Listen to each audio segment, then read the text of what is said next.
Hey guys, আসসালামু আলাইকুম। কেমন আছো তোমরা সবাই? আমি এখন প্রাইভেট পড়ে আসলাম আর আমার মুখে এটা পানি, এইমাত্র হাত মুখ ধুয়ে আসলাম। আজকে হচ্ছে আমি এখন ঘরের কাজ করব। এখন আগে বিছানা গোছাবো, তারপরে জামা কাপড় ভাঁজ করব, তারপরে নাস্তা করব। আজকে আর প্রাইভেটে যাওয়ার সময় ভিডিও শুরু করিনি, আজকে বাসাতেই শুরু করতেছি। সো চলো গাইস। ও সরি, কেউ আমার আসল চেহারা দেখে কিন্তু ভয় পেয়ে যেও না, এটা আমার আসল স্কিন কালার। যাই হোক, চলো আজকে শেয়ার করবো আমার সারাদিনের ব্লগ। Let's go. তো আমি এখন কাজ নেওয়ার প্রস্তুতি নিচ্ছিলাম, আর তখন দেখি আমার আম্মুর একটা স্টুডেন্ট আম্মুকে এক গামলা ভরে আম আর একটা বড় পেঁপে দিয়ে গেছে। এতগুলো আম ভাবতেছি খেয়ে শেষ করব কিভাবে। তো যাই হোক, এখন আমি হাতে তেল নিয়ে রেডি হয়ে গেছি। আজকে আমি করব শ্যাম্পু। তো আম্মু সকাল থেকে রাগ করতেছে, মাথায় তেল দাও তেল দাও, তুমি চুলের যত্ন একেবারে নাও না। সো আম্মুর রাগ খেয়ে আমি এখন মাথায় তেল দিচ্ছি। কি আর করার ভাই, তেল দিলে প্রচুর পরিমাণে গরম লাগে, এজন্য আমি দিতে চাই না, কিন্তু তাও আম্মু রাখে দিতে হচ্ছে। তো এখন পুরো চুলে সুন্দর করে তেল দিয়ে মালিশ করে নিলাম, আর দেখো তেল দেওয়ার পর চুলের একটা কি অবস্থা। আর হ্যাঁ, আজকে কিন্তু আমার আম্মু ঘরের বিছানার চাদরটাও উঠায় দিছে, সবকিছু আজকে কাচাকুচি করছে আম্মু। এইদিকে দেখো বিছানার কোনায় কি পরিমাণে ধুলা পড়ছে ভাই, আজকে সবকিছু একদম ক্লিন করব আমি। তো আমি এখানে সুন্দর করে চুলের তেল দেওয়া শেষ করে চুলটা উঁচু করে বেঁধে নিয়েছি, তারপরে একটুখানি গান ছেড়ে দিয়েছি এবং শুরু করে দিয়েছি কাজ। একদিকে গান শুনতেছি, অন্যদিকে আম্মুর সাথে গল্পও করতেছি, মানে সবকিছুর মাঝে একদম কাজটা খুব তাড়াতাড়ি হয়ে যাচ্ছে। এমনিতেও একটু তাড়াহুড়াই করতেছি আমি, কারণ আজকে আমার লাইভে যাওয়ার ডেট আছে। তো আমি ঝটপট একদম বিছানা গুছিয়ে নিলাম, তারপরে এখন চলে আসলাম এই আয়না গোছাতে, আর এখানে আমি সুন্দর করে সবকিছু মুছে নিচ্ছি। আর বাই দ্য ওয়ে, কালকে তোমাদের তারফি খালা আসবে, অনেক মজা হবে, একবারে যাবে ঈদের পরে।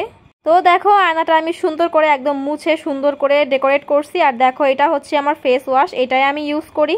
তো সব কিছু গুছিয়ে বড় একটা টিফিন বক্স আমি একদম ধুয়ে একদম পরিষ্কার করে মুছে নিচ্ছি, কারণ এর মধ্যে আমি আমার বিস্কুট চকলেটস সবকিছু এর মধ্যেই রাখবো। এখন আপাতত ফকির নিয়ে আমার কাছে শুধুমাত্র চিরা আর 2টা ট্যাঙ্কি আছে, এটাই রাখতেছি। যাই হোক, তারপরে একবারে লাইভ করে আমি চলে আসলাম, আর লাইভ করতে করতে আমার দেখো চাদরটাও শুকিয়ে গেছে।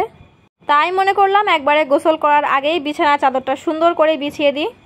আমার অলমোস্ট সব কাজই ডান, এখন শুধুমাত্র ঘরটা ঝাড়ু দিতে হবে, তারপরে আমি চলে যাব গোসল করতে। আজকে অনেক পরিষ্কার পরিচ্ছন্ন হয়ে গেছে ভাই ঘর, মানে কি একটা বলবো।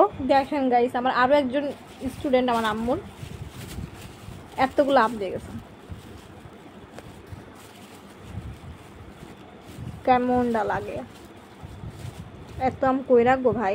যাই হোক, ওই আমগুলো দিয়েছিল আমার আম্মুর অন্য আরও একটা স্টুডেন্ট। সো আমার এখন গোসল করা শেষ, আমি এখন এই জামা কাপড়গুলো ভাঁজ করতেছি, যেগুলো আমার আম্মু রোদে দিছিল, কারণ এই কদিন বৃষ্টির জন্য ভিজে গেছিল। তো আমি এখন খাচ্ছি ভাত, আর একটা ফোনে আমি এখন ভিডিও দেখতেছি আর খাচ্ছি। আর আজকের খাবারে ছিল আলু ভাজা এবং বেগুন দিয়ে মাছ দিয়ে তরকারি। আচ্ছা, তোমাদের মাছ খেতে কেমন লাগে বলো তো? আমার লাগে মোটামুটি, কারণ মাছের কাটা বাছতে খুবই অদ্ভুত লাগে আমার। আম্মুর স্টুডেন্ট আর একজন স্টুডেন্ট আমার আম্মুকে এতগুলো আম দিছে, মানে কি বলবো, আমাদের মনে হয় আর আম কিনতেই হবে না এই বছর।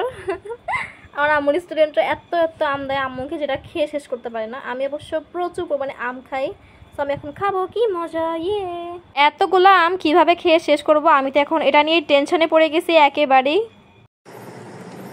Dish for my sweet bestie ঠুরানি, আমাদের ব্লগার আপা ঠুরানির জন্য সুইট একটা ডিশ আমি নিজের হাতে রান্না করেছি। যাই হোক, ওইটা আমার বান্ধবী বানাইছিল। এখন দেখো বিকালবেলা কারেন্ট নাই, আমি বারান্দায় বসে আছি, আর বাইরে প্রচুর পরিমাণে মেঘ করছে। জানি না আমার ক্যামেরায় কেন মনে হয় যে অনেক রোদ।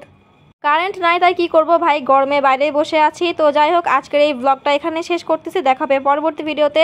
সবাই ভালো থাকবা, সুস্থ থাকবা, সবাইকে আল্লাহ হাফেজ।